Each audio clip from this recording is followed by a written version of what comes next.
Los ejes discursivos de la organización escolar en el campo académico intelectual.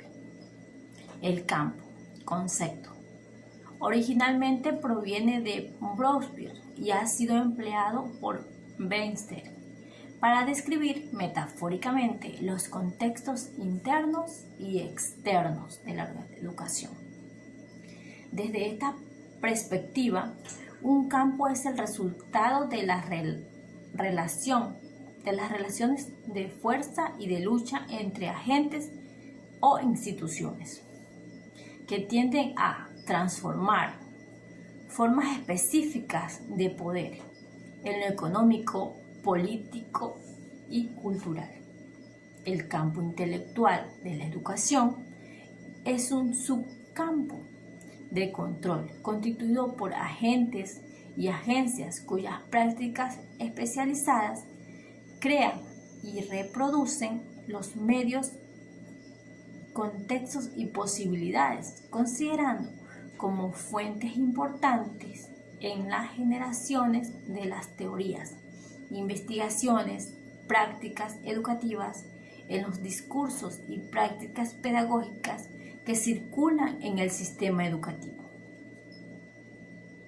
Los límites internos del campo intelectual de la educación dependen de la relación que éste establece con otros campos, como de producción, campos de control, simbólicos y el campo del Estado.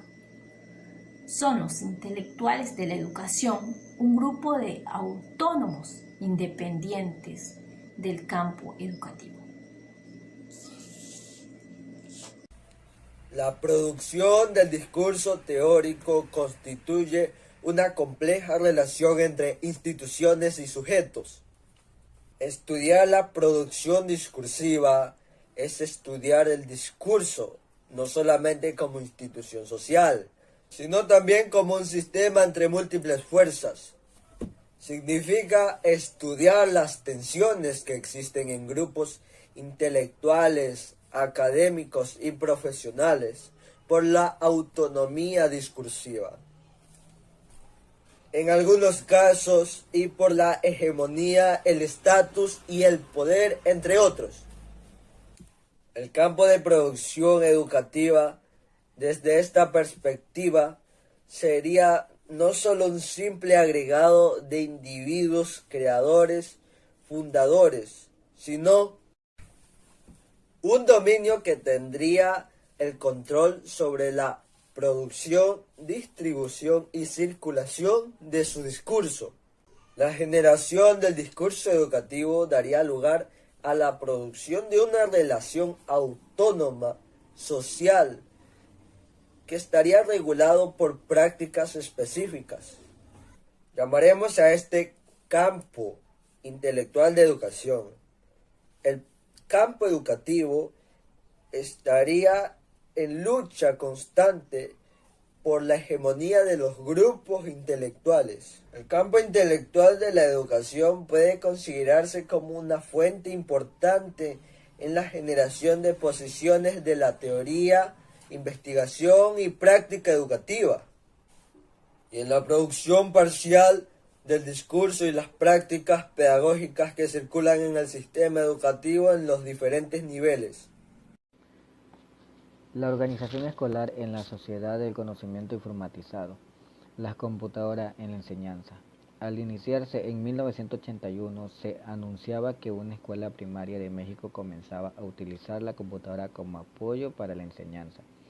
Los estudiantes del Colegio Montessori en Monterrey se beneficiaban de la donación efectuada por el padre de uno de ellos, quien había obsequiado una computadora TRS-80 Radio Shack. La técnica de utilización fue presentada por el gerente general de Radio Shack de Monterrey, padre a su vez de niños con la suficiente edad para aprovechar la computadora. La noticia técnico-familiar daba cuenta del primer paso de un proceso que seguramente tenderá a expandirse aceleradamente y que ya se ha propagado de manera explosiva, aunque contradictoria, en el llamado mundo industrializado. Un ejemplo anterior en América Latina había sido la Escuela Nido de Águilas en Santiago de Chile, una organización privada presidida por el gerente de la Burroughs chilena. A su vez, el primer intento masivo de incorporación de la computadora de enseñanza elemental está ofrecido seguramente por un ambicioso plan expuesto por el gobierno argentino en los primeros meses de 1982. Como tantas otras cosas, los orígenes del uso del mecanismo automático de la enseñanza hay que rastrearlos en los Estados Unidos. Desde 1945, las pruebas y exámenes a partir de preguntas con elección de respuestas entre múltiples probabilidades se había impuesto en el territorio norteamericano.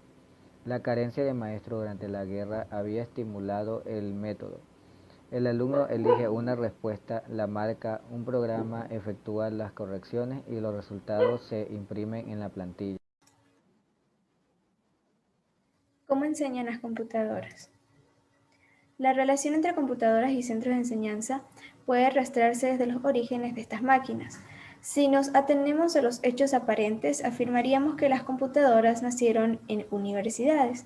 En 1944 comienza a operar la primera en el mundo, llamada ENIAC, en la Universidad de Pensilvania. La primera computadora de México también es instalada en un centro universitario, la Universidad Nacional Autónoma de México, en 1959. Hoy podrían reconocerse 4 grandes áreas de participación de las computadoras en las instituciones educativas.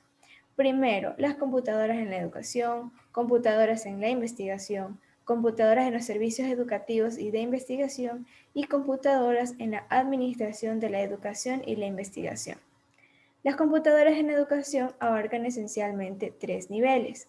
La enseñanza de la computación dirigida a especialistas de la computación o a profesionales de otras disciplinas que la utilizarán en sus respectivas especialidades.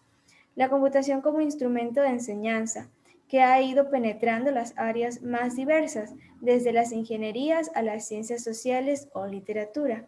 Y la computación como instrumento de evaluación educativa, que comprende cualquier campo temático a nivel académico.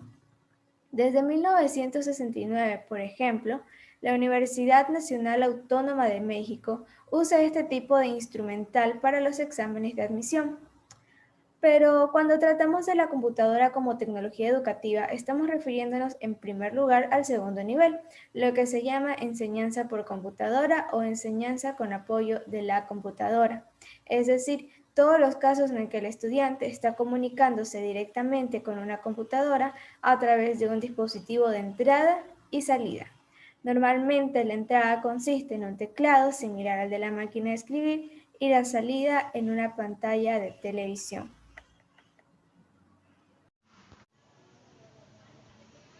A lo largo de los años hemos aprendido que el cambio educativo no consiste en una sumatoria de reformulaciones organizativas, ni siquiera en un conjunto de innovaciones didácticas. Esta implica el desarrollo de una forma de pensar y actuar que promuevan la mejora constante de los procesos y los resultados, así una cultura escolar orientada hacia el mundo, cuyo desarrollo supone un largo proceso en sí mismo y que atraviesa todo el proyecto de mejora. En uno de los elementos claves a la hora de garantizar el éxito de los esfuerzos por cambiar la práctica escolar es sin duda una de las estrategias más importantes y a la vez un producto del proceso de cambio. Por eso resulta esencial no implementar cambios en la organización escolar o promover innovaciones didácticas en las aulas, sino también y fundamentalmente trabajar sobre el plano de las creencias, los supuestos y las convicciones de quienes están día a día en contacto con los alumnos. Desde el ámbito de la investigación sobre mejora de la eficacia escolar hemos aprendido cuáles son los elementos que configuran una cultura de mejora en un centro educativo.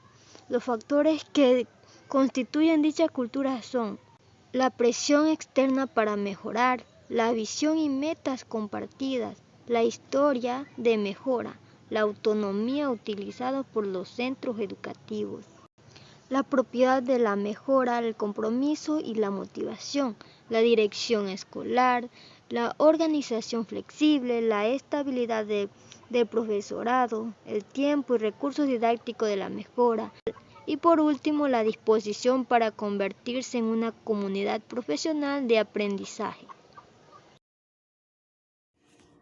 Bueno, tenemos por ahora el cambio y la mejora como un reto de las instituciones educativas.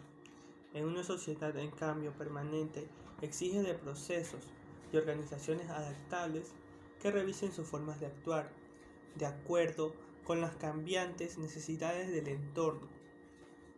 El cambio se plantea así como una necesidad generalizada y como resultado de que la sociedad y las organizaciones cambian y de personas y sus relaciones y sus acciones y sus resultados necesitan cambiar. Las modificaciones que se dan en una realidad concreta podemos clasificarlas de cambio en medida en que se altera la situación y genera respuestas distintas a las existentes. La aplicación de una nueva metodología en el aula podría servir para utilizarlas con materiales distintos de los habituales o organizar de manera de que los grupos de los estudiantes son los cambios habituales que busca el centro educativo. Hablaremos de mejora cuando el cambio promovido incorpora unas respuestas más adaptables que las existentes respecto a los valores, prioridades que se hayan establecido. Así diremos que el nuevo sistema de evaluación o la puesta en funcionamiento de del trabajo cooperativo son cambios positivos o mejoras a la medida en que nos permitan avanzar en planteamientos del centro como puede ser su atención a la diversidad o el desarrollo de los aprendizajes significativos. Gracias.